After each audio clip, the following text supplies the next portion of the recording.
সূরাতুল আম্বিয়া 100 107 নম্বর আয়াতে কারিমা শরীফ আমাদের সম্মুখে তিলাওয়াত করেছি।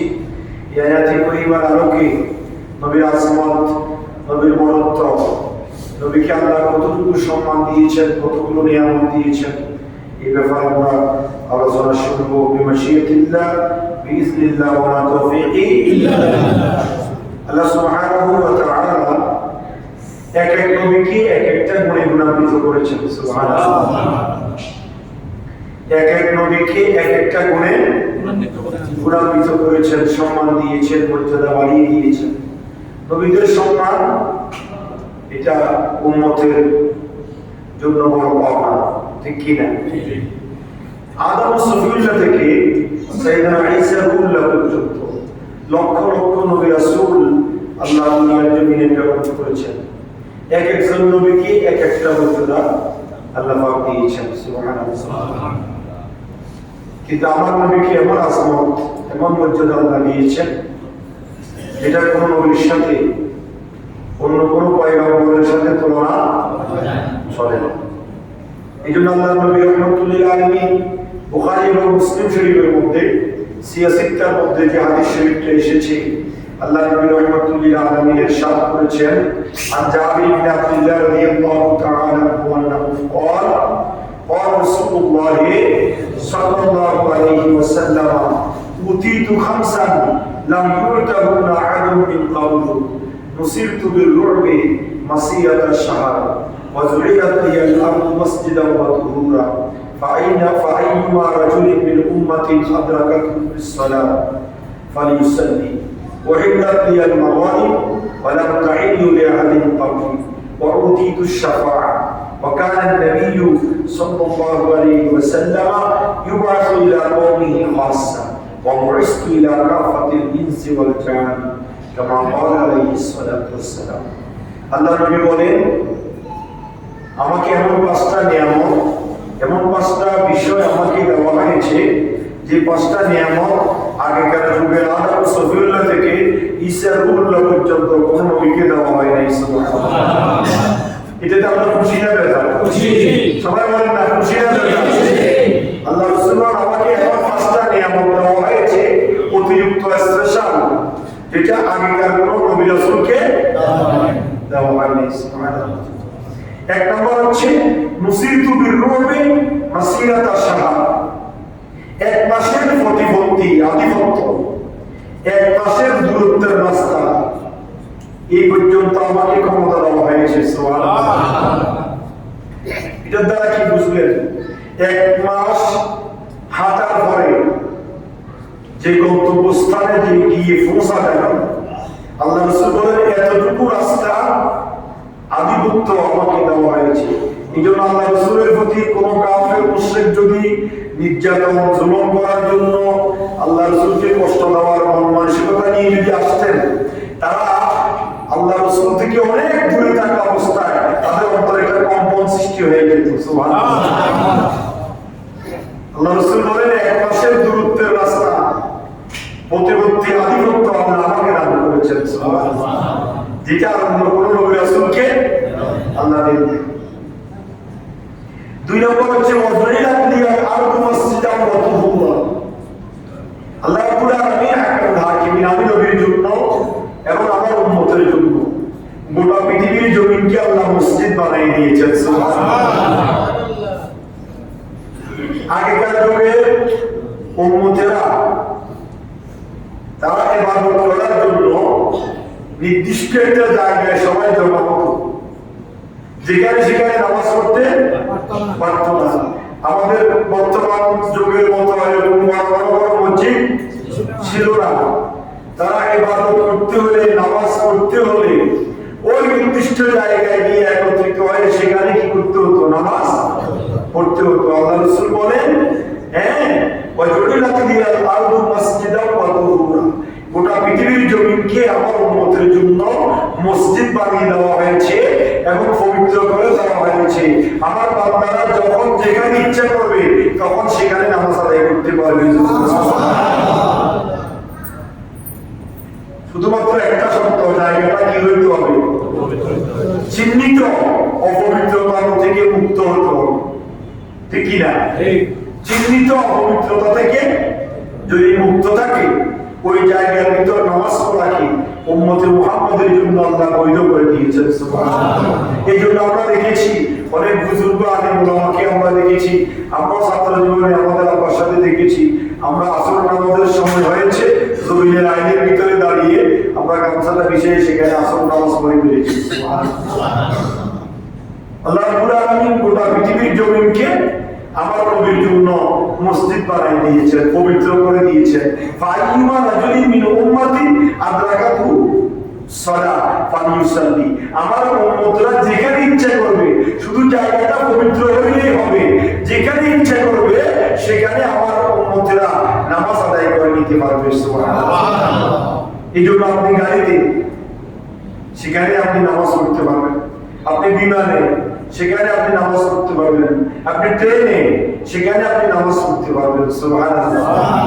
এটার জন্য আমরা খুশি না আমরা খুশি, এটা আমাদের জন্য ভালো না খারাপ? ভালো। জামাতে নামাজ পড়াকে ফরজ করেন নাই। যদি আল্লাহ রাসূল জামাতে নামাজ পড়াকে ফরজ করতেন তাহলে আমাদের কি অবস্থা হতো? আমরা তো এখন ফজরের ঘুম থেকে উঠতে পারি নাই, বাসায় নামাজ পড়ে ফেললাম। জোহরে কাজে গিয়েছি, রাস্তার যাও, গাড়িতে সময় হয়ে গিয়েছে, আমরা ওখান থেকে এসে তারপরে স্থিরভাবে 2-2:30 বাজে জোহর নামাজ পড়তেছি। আসলে তো আমার আপনার 4:30 আমরা ওই সময় 5টার পরেও পড়তেছি। কথা বলে ঠিক কিনা? জামাতে নামাজ পড়াকে ফরজ করে দেওয়া হয় না এই জন্য যাতে করে উম্মত সুবিধা ভোগ করতে পারে। উম্মতের সুবিধার্থে আল্লাহ রাসূল সব বিধান উম্মতের জন্য সহজ করে দিয়েছেন। আল্লাহ রাসূল যেটা করতেন সেটা উম্মতের জন্য ফরজ হয়ে যেত যদি আল্লাহ রাসূল চাইতেন। কিন্তু আল্লাহ রাব্বুল আলামিন আহকামুল হাকিমিন এমন ভাবে নবীকে ব্যবস্থা করে দিয়েছেন যেটা উম্মতের উপর ফরজ নয়।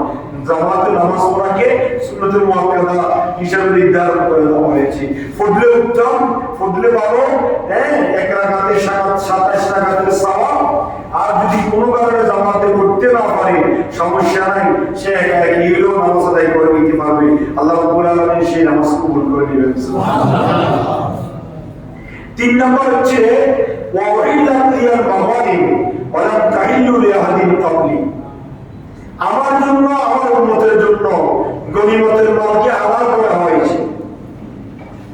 আগেকার যুগের উম্মতের জন্য গনিমতের মাল কি ছিল না? হালাল, বৈধ ছিল না। উম্মতে মুহাম্মদের জন্য গনিমতের মাল, গনিমতের সম্পদকে হালাল করা হয়েছে। গনিমত কি? গনিমত হচ্ছে যুদ্ধরত সম্পদ। 2 দলে যুদ্ধ বেঁধেছে, সেখানে দীর্ঘক্ষণ যুদ্ধ হয়েছে, যুদ্ধ শেষ করে সবাই যার যার অবস্থানে গন্তব্যস্থানে চলে গিয়েছে, সেখানে পড়ে থাকা যে সম্পদ, মূল্যবান সম্পদ, সেগুলোকে বলা হয় গনিমত। সুবহানাল্লাহ। এই গনিমত একমাত্র উম্মতে মুহাম্মদের জন্য হালাল ছিল, বৈধ ছিল, যেটা আগে কোনো উম্মতের জন্য কি ছিল না? বৈধ ছিল না। 4 নম্বর হচ্ছে ওয়াউতিতুশ শাফাআ, আল্লাহ রাসূল বলেন আমাকে আল্লাহ রাব্বুল আলামিন আহকামুল হাকিমিন শাফাআতের অধিকার দিয়েছেন। সুবহানাল্লাহ। শাফাআত, শাফাআত মানে সুপারিশ করা। কি করা? সুপারিশ করা। আল্লাহ রাসূল বলেন আমি কিয়ামতের ময়দানে সুপারিশ করব আমার উম্মতের জন্য। শাফাআতি লিআহলিল কাবাইর মিন উম্মতি, আমার উম্মতের ওই সমস্ত উম্মতের জন্য আমি কিয়ামতের কঠিন ময়দানে সুপারিশ করব যারা গুনাহ করতে করতে এমন পর্যায়ে চলে গিয়েছে যার জন্য জাহান্নাম অবধারিত হয়েছে, এমন গুনাহ করেছে কবিরা গুনাহ যে গুনার জন্য উম্মত তওবা করতে পারে নাই, ভুলে গিয়েছে, উম্মত জানে না এটা কবিরা গুনাহ করে ফেলেছে। এই অবস্থায় যদি উম্মত মারা যায় তাহলে কিয়ামতের কঠিন ময়দানে মুসিবতের সময় সে উম্মতের জন্য সুপারিশ করে সে উম্মতকে জাহান্নাম থেকে মুক্তি দিয়ে জান্নাতে পৌঁছায় দেওয়ার জন্য আমি নবী আল্লাহর দরবারে সুপারিশ করব। নবীর সুপারিশ পাওয়ার জন্য এজন্য নবীর আদর্শ মানতে হবে। নবীর কি মানতে হবে? নবীর আদর্শ মানতে হবে। নবী আপনার জন্য তখনই সুপারিশ করবেন যখন আপনার কাছে নবীর মহব্বত থাকবে, নবীর সুন্নতের অনুসরণ থাকবে, নবীর আদর্শ আপনার কাছে থাকবে, নবীর দেখানো পথ আপনার কাছে থাকবে, আপনি যদি নবী দেখানো পদ্ধতি সিস্টেম অনুযায়ী নিজের জীবন পরিচালিত করেন, তাহলে সেই নবী আপনার জন্য কিয়ামতের কঠিন ময়দানে কি করবে? সুপারিশ করবে। আল্লাহ রাব্বুল আলামিন হাকামুল হাকিমিন সূরা বাকারার মধ্যে ইরশাদ করেছেন, মান যাল্লাযী ইয়াশফাউ ইনদাহু ইল্লা বিইذনি। আল্লাহ রাব্বুল আলামিন যাকে অর্ডার করবেন, যাকে হুকুম দিবেন, যাকে অনুমতি দিবেন, সেই ব্যক্তি কাল কিয়ামতের ময়দানে আল্লাহর দরবারে কি করতে পারবে? সুপারিশ করতে পারবে। সুপারিশ শুধু নবীরা করবেন না, আমার নবী সুপারিশের দ্বার উন্মুক্ত করবেন, দরজা উন্মুক্ত করবেন, ইন্ট্রোডাকশন করবেন, উদ্বোধন করবেন, কিন্তু সমস্ত নবীরা সুপারিশ করবে, আলেম ওলামারা সুপারিশ করবে, হাফেজে কোরআন সুপারিশ করবে। হাফেজে কোরআন সুপারিশ করবে কেমন? আল্লাহ রাসূল সাল্লাল্লাহু আলাইহি ওয়াসাল্লাম ইরশাদ করেছেন, তার পরিবারের 10 জন সদস্য, একজন হাফেজে কোরআন, তার পরিবারের 10 জন সদস্য যাদের জন্য জাহান্নাম অবধারিত হয়ে গিয়েছে, ওই পরিবারের 10 জন সদস্যকে জাহান্নাম থেকে টেনে জান্নাতে পৌঁছে দেওয়ার জন্য আল্লাহর দরবারে অনুমতি পাবেন। সুবহানাল্লাহ। মান কারাল কুরআন ফাস্তাযহারু ফাহাল্লা হালালাহু ওয়া হারামা হারামাহু আদখালাহু আল্লাহুল জান্নাহ ওয়া শাফাহু ফি আশরাতিন মিন আহলি বাইতিহি কুল্লুহুম কাদ ওয়াজাবাত লাহুমুন নার। জোরে বলুন না সুবহানাল্লাহ। যে মুসলমান ঘুম জানবে, ও মুসল্লি ঘুম আসেনি, এটা হাদিস শরীফ। মান কারাল কুরআন, যে ব্যক্তি যে হাফেজ কোরআন কোরআন তেলাওয়াত করবে, ফাস্তাযহারু, সে জাহির করবে, ফাহাল্লা হালালাহু, হালালকে হালাল জানবে, ওয়া হারামা হারামাহু, হারামকে হারাম জানবে, আদখালাহু আল্লাহুল জান্নাহ, আল্লাহ পাক ওই হাফেজে কোরআনকে জান্নাতে প্রবেশ করাবেন। সুবহানাল্লাহ। এতটুকুর ভিতর আল্লাহ রাসূল শেষ করে দেন নাই, ওয়া শাফাউ ফি আশরাতিন মিন আহলি বাইতিহি কুল্লুহুম কাদ ওয়াজাবাত লাহুমুন নার। ওই জান্নাতে যাবে হাফেজে কোরআন, একা চলে যাবে না। সে বলবে, আল্লাহ আমার আব্বা আম্মা আমাকে হারাম করে আমাকে হাফেজ বানিয়েছে। একটা ছেলে মেয়েকে আলেম বানানো, হাফেজ বানানো কতদিন কঠিন, এটা আপনি প্র্যাকটিক্যাল জীবনে আপনি এটার সাথে লড়াই না করলে আপনি বুঝবেন না। সাধারণ শিক্ষিত তৈরি করার চাইতে আলেম হাফেজ বানানো বড় কঠিন। তাদের পিছনে শয়তান প্রতিনিয়ত কি করে? কাজ করে। দেখেন না, দোকানগুলোতে দড়ি ধরে নিতে হয়, বান্ধি নিতে হয়, আবার ওখান থেকে কোনো কোনো সুদ ফেলে চলে আসে। অনেক দূরে বাড়ি, নোয়াখালী, ফেনী, কুমিল্লা, আমার দিনাজপুর, এনে দিয়েছে চট্টগ্রাম মাদ্রাসায়, ওখান থেকে এত বাড়ি একা একা চলে গেছে বাড়ি। এরকম আছে না? অনেক কঠিন, আলেম বানানো অনেক কঠিন। তো আল্লাহ রাসূল সাল্লাল্লাহু আলাইহি ওয়াসাল্লাম ইরশাদ করেছেন, ওই ব্যক্তিকে, ওই হাফেজুল কোরআনকে যখন জান্নাতে পাঠানো হবে, হাফেজুল কোরআন জান্নাতে যাবে না, বলবে, আল্লাহ আমার পরিবারের উক্ত সদস্যরা কোথায়, আমি দেখতে চাই। সুবহানাল্লাহ বলবেন না? যে আমার আব্বা আমাকে হারাম করে আমাকে কষ্ট করে হাফেজ বানিয়েছে, আলেম বানিয়েছে, আমার আব্বা কোথায় আছে, আমার আম্মা কোথায় আছে, আমার ভাই ব্রাদার কোথায়, আমি দেখতে চাই। আল্লাহ রাসূল বলেন, ওয়াশাফাহু ফি আশরাতিন মিন আহলি বাইতি। আশারা মানে 10, আশারা মানে কত? 10। আল্লাহ রাসূল বলেন, ওই ব্যক্তিকে, ওই হাফেজ কোরআনকে সুপারিশ করার অধিকার দেওয়া হবে মিন আহলি বাইতি, তার পরিবারের 10 জন সদস্যকে জাহান্নাম থেকে জান্নাতে নেওয়ার জন্য। কুল্লুহুম কাদ ওয়াজাবাত লাহুমুন নার, ওই ব্যক্তি, ওই হাফেজ কোরআন তার পরিবারের সদস্যদের জন্য, কাদের জন্য সুপারিশ করবে? যাদের জন্য জাহান্নাম ওয়াজিব হয়ে গিয়েছে, যারা জাহান্নামে চলে গিয়েছে। মা যদি জান্নাতে যায় তার জন্য সুপারিশ করবে না, বাবা যদি জান্নাতে যায় তার জন্য সুপারিশ করবে নাকি? কথা বলেন না? জান্নাতে চলে গেলে তো সুপারিশে আল্লাহ রাসূল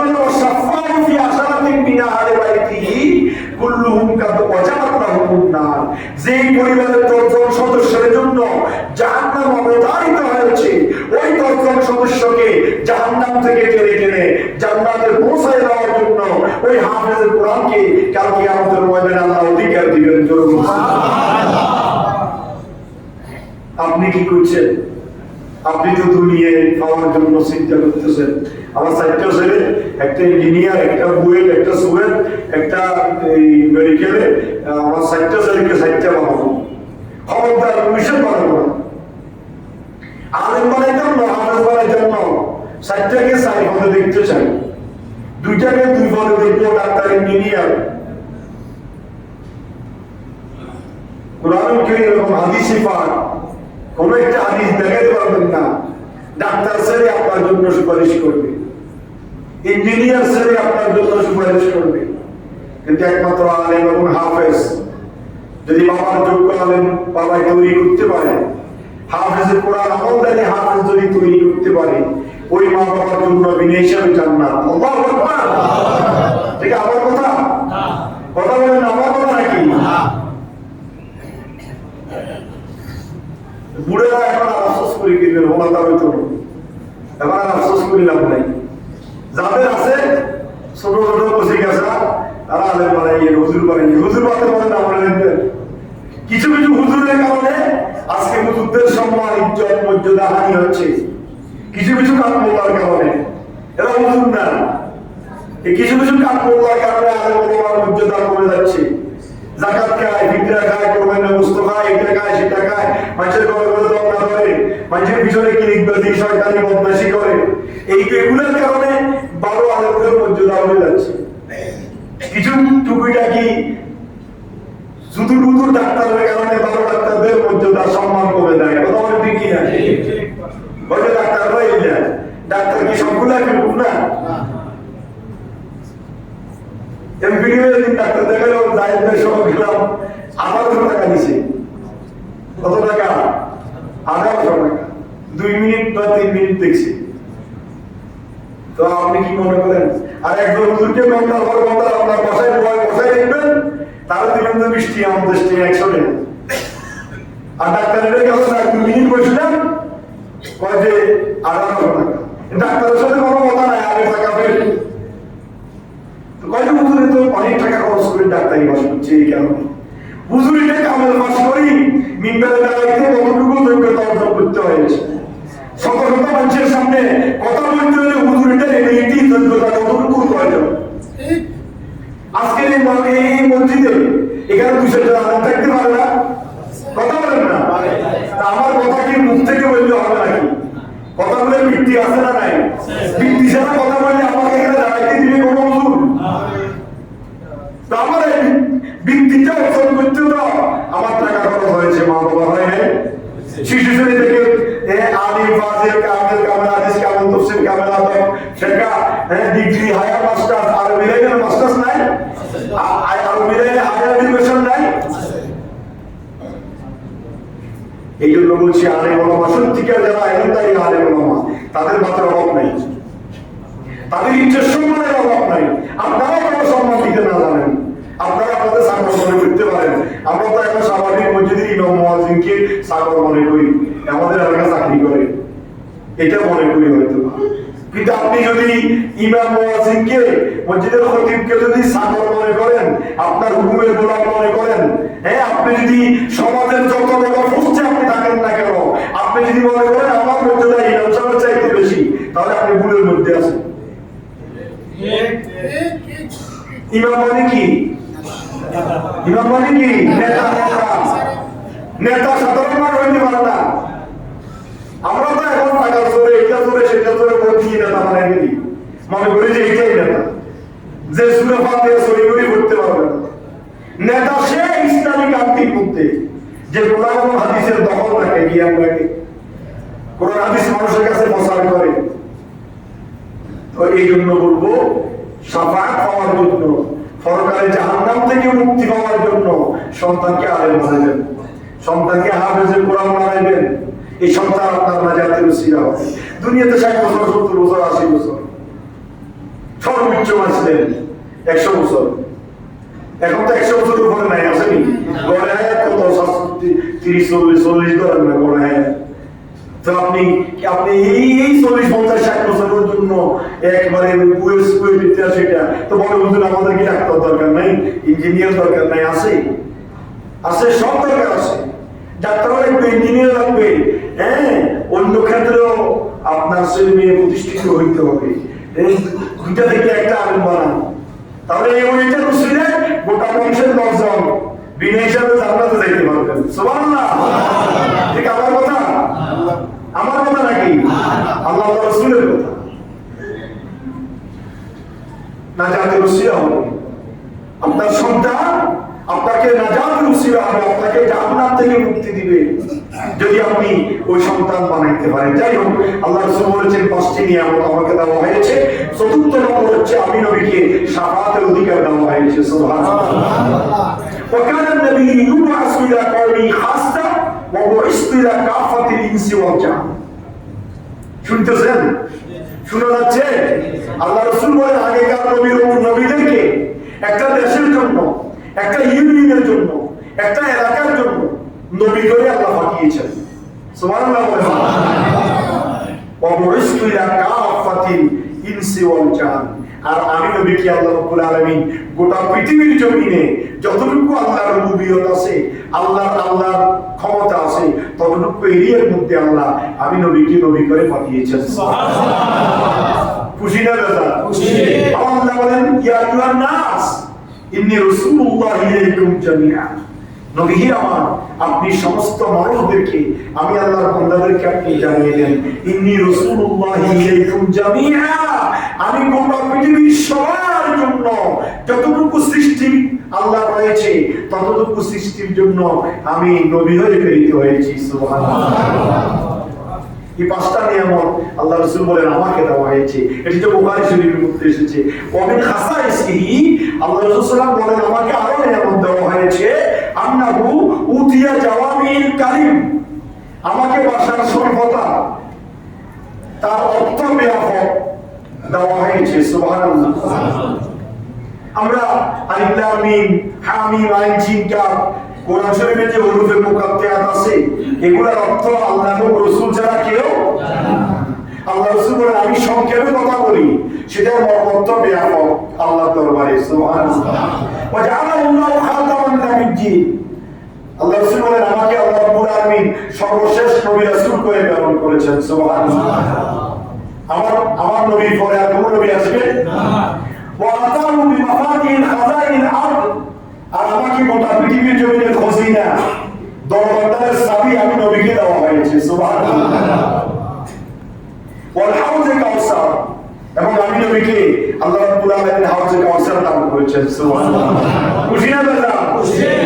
ইন্না আতাইনা আল কাউসার, নবীকে আপনাকে কাউসার দিলাম, যে হাউজে কাউসার বরফের চাইতে শীতল, দুধের চাইতে সাদা, মধুর চাইতে মিষ্টি। যে জীবনে এক পেয়ালা পান করবে তার আখিরাতের জমিনে জিন্দেগিতে আর পিপাসা লাগবে না। সুবহানাল্লাহ।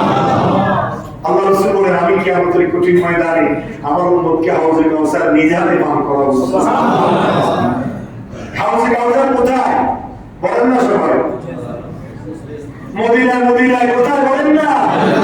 মক্কা শরীফে জমজম, মক্কা শরীফে কি জমজম, যে জমজম খাইলে রোগ থেকে শিফা হয়, যে জমজমের মূল উৎস হচ্ছে হযরত ইসমাঈল আলাইহিস সালাম। সুবহানাল্লাহ। আর মদিনা শরীফে হাউজে কাউসার, যে জমজম দুনিয়াতে লাগে আর হাউজে কাউসার আখিরাতে লাগবে। সুবহানাল্লাহ। মাবাইনা বাইতি ওয়া মিনবারি রাওদাতুন মিন রিয়াদিল জান্নাহ ওয়া মিনবারি আলা হাউজি। হে আমার উম্মতরা শুনো, আমার ঘর থেকে মিম্বার পর্যন্ত পুরোটা জান্নাতের টুকরা। সুবহানাল্লাহ। আর আমরা যে মিম্বার দেখতেছো ওই মিম্বার হচ্ছে হাউজে কাউসারের উপরে। সুবহানাল্লাহ। মিম্বার কোথায়? হাউজে কাউসারের উপরে মিম্বার। আমার মিম্বারের নিচে হচ্ছে হাউজে কাউসার। ইয়া রাসূলুল্লাহ, আপনি হাউজে কাউসার কি করবেন? বলে যে কিয়ামতের আমার আশিক যারা উম্মত থাকবে, আমার সত্যিকার যারা উম্মত থাকবে, ওই উম্মতদেরকে আমি এক পেয়ালা পান করাবো। যে উম্মতকে এক পেয়ালা হাউজে কাউসার পান করাবো, সে জীবনে আর বিকশিত হবে না, পানি খাওয়ার প্রয়োজন হবে না। বলুন না وأنه عليه السلام لم يدع على أمته لأنه رحمة للعالمين। আগেকার যুগের নবীরা উম্মতের জন্য বদদুয়া দিত, কথা বলা ঠিক কি না? আগেকার যুগের নবীরা উম্মতকে বদদুয়া দিয়েছে। নূহ আলাইহিস সালাম কি বদদুয়া দিয়েছে? রাব্বি লা তাযার আলাল আরদি মিনাল কাফিরিনা দাইয়ারা।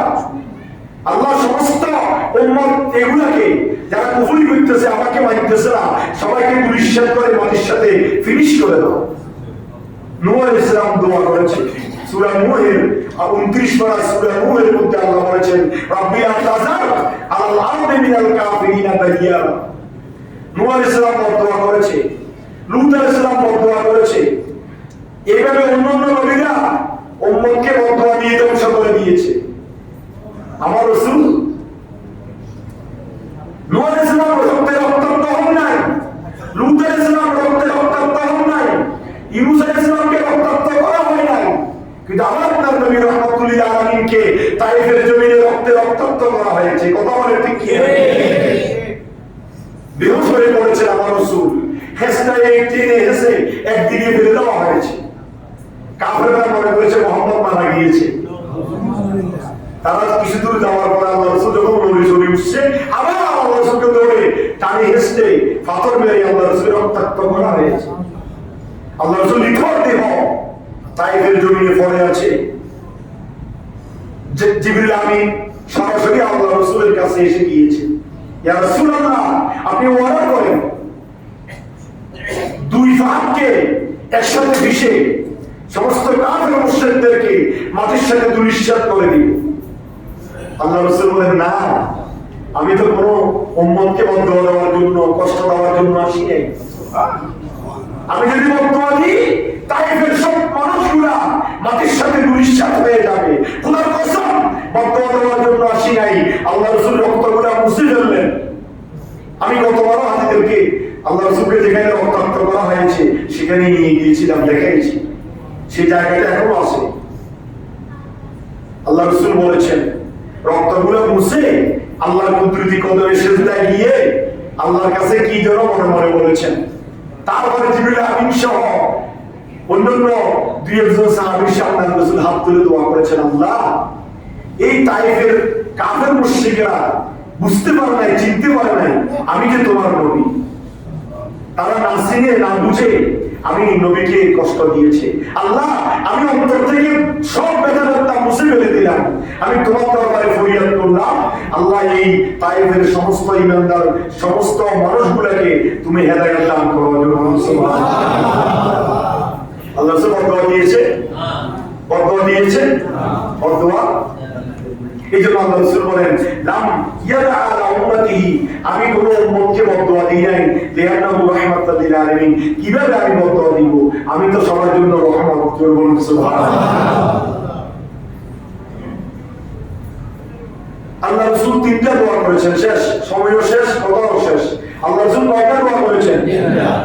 এক নম্বর দোয়া করেছেন আমি আমার উম্মতের মাঝে থাকবো। আল্লাহ রাসূল উম্মতের মাঝে আছে না নাই? কোথায় আছে? মদিনা শরীফ এখনো আছে, কিয়ামত পর্যন্ত থাকবে। আল্লাহ রাসূল আরশ আযমে গিয়েছিলেন মেরাজের রাত্রিতে। আল্লাহ রাসূলকে বলা হয়েছে এটাই আপনার স্থান, আপনি এখানে থাকবেন। আরশ তো আমি রাখি না, আল্লাহর কি নির্দিষ্ট জায়গা আছে নাকি?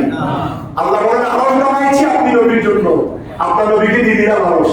আল্লাহ রাসূল বলেন না, আমার আরশের দরকার নেই, এত শান শওকত দরকার নাই, আমার উম্মত যেখানে আমি সেখানে থাকবো।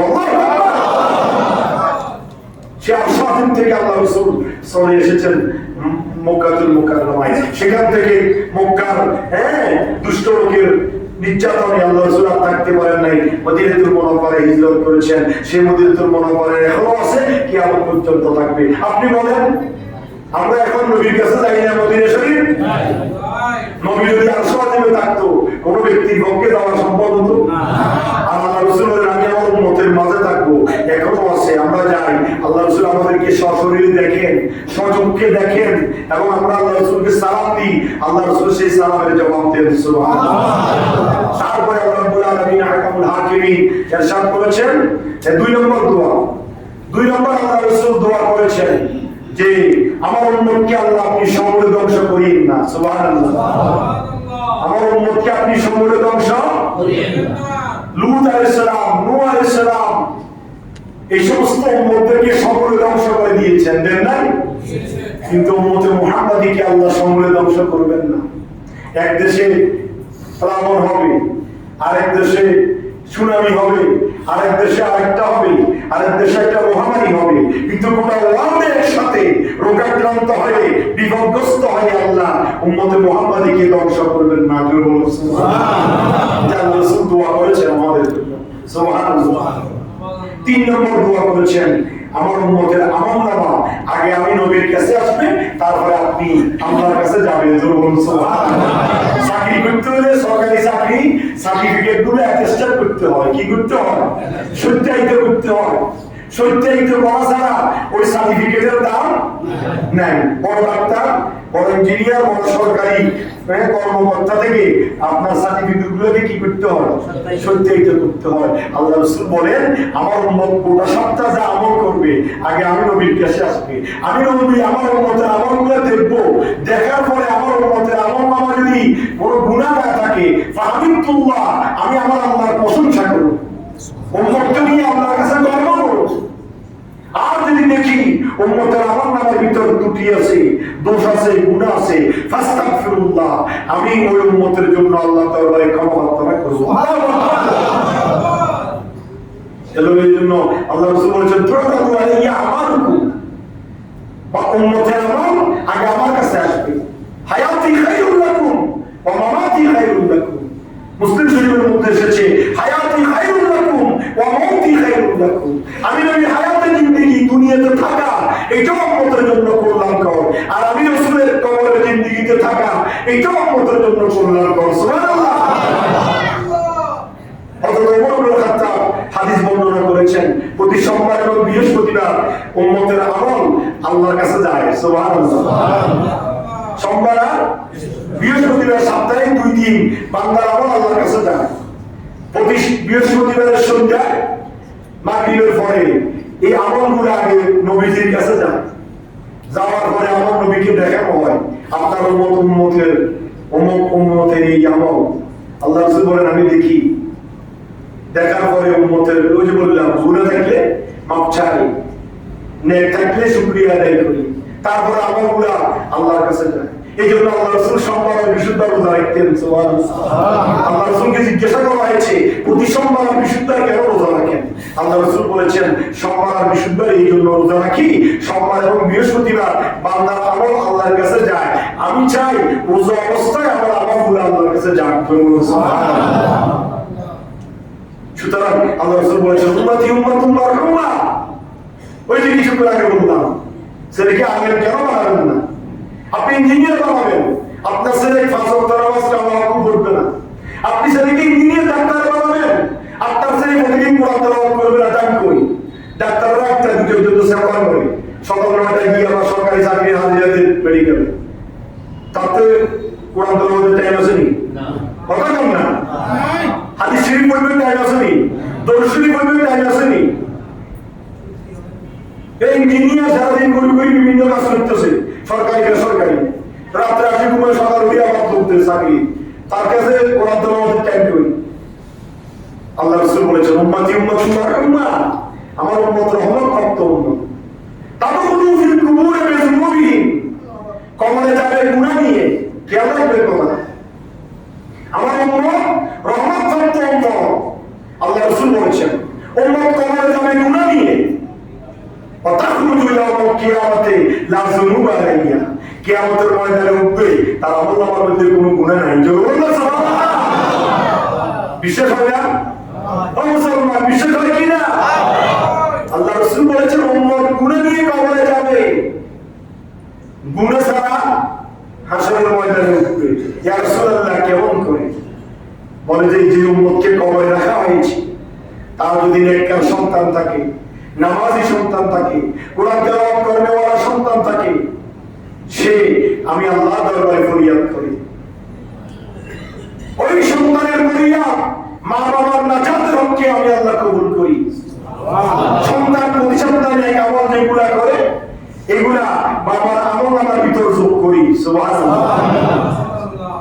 কিন্তু নিজের আমলনামা থেকে কমে না। সুবহানাল্লাহ। সন্তান যেগুলো করে প্রতি সপ্তাহে আমল, এগুলা বাবার কাছে যায়। ওই তুবা গাছের নিচে প্রতি শুক্রবারে মিটিং বসে, এই জান্নাতীদের বাজার বসে, জান্নাতীদের বাজার বসে তুবা গাছের নিচে এক একজন এক এক গাঁটলি নিয়ে যায়, আর কেউ বসে বসে কান্না করে। ফেরেশতারা জিজ্ঞাসা করে, কি তুমি কাঁদতেছো কেন? সবাই তো আসতেছে, সবাই এক এক গাঁটলি নিয়ে যাইতে পারতেছো না, তুমি কাঁদতেছো কেন?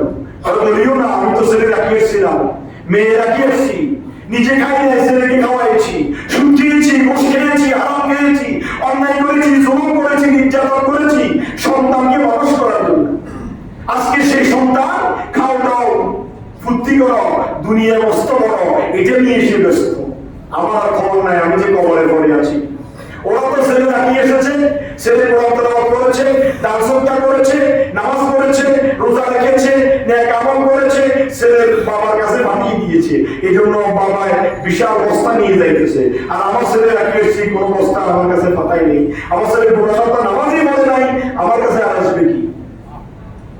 তখন সে কান্নাকাটি করে হাসরের ময়দান তুবা গাছের নিচে জান্নাতের ভিতর প্রতি সপ্তাহে কি দিন? শুক্রবারে রাত্রে জুমার রাত্রি। এই জন্য জুমার রাত্রি উত্তম। জুমার রাত্রিতে ইবাদত করবেন, জুমার রাত্রিতে বেশি বেশি না তাহাজ্জুদে নামাজ পড়বেন, কোরআন তেলাওয়াত করবেন, বিশুদ্ধভাবে রোজা রাখবেন। আমরা তো গায়ের অনুষ্ঠান বাসিনি জুমার রাত্রিতে, কথা বলেন ঠিক কি না ভাই? গায়ের অনুষ্ঠান জুমার রাত্রিতে করলে সুবিধা হয় কি? সারা রাত জাগো থাকবো, ধুমধাম বাজাইবো, আর দিনের বেলা ঘুম দেবো, চাকরি নেই, এটা হলো সুবিধা। বলে ওরা বিশুদ্ধ রাতিয়া দেয়, গায়ের বিশুদ্ধ রাতিয়া দেয়, তাহলে আমরা মানুষ পাই। কথা বলেন ঠিক কি না? আমি যে নবীর সিরে এত নিয়ামত পেয়েছি, সেই নবীর আদর্শ মানা, সেই নবীকে অনুসরণ করার তৌফিক দান করুন। বিগত 5 জুমা নবীর শান আজমত নিয়ে ঈদ মিলাদুন নবী সহ আজকে আলোচনা করেছি।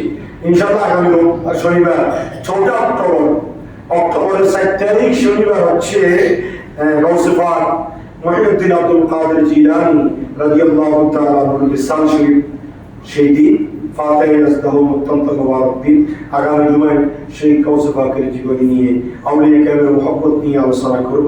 আল্লাহ রাব্বুল আলামিন হাকিমুল হাকিমিন আমাদেরকে যা আলোচনা করেছি, আমাকে এবং সবাইকে নবীর সুপ্রেম অন্তরে জাগ্রত করে দুনিয়া জীবনে বাস্তবায়ন করা, ছেলে সন্তানকে দ্বীনি শিক্ষা দেওয়া, আলেম বানানোর, হাফেজ বানানোর, আল্লাহওয়ালা বানানোর আল্লাহ আমাদেরকে তৌফিক দান করুন। আমিন। আসসালামু আলাইকুম।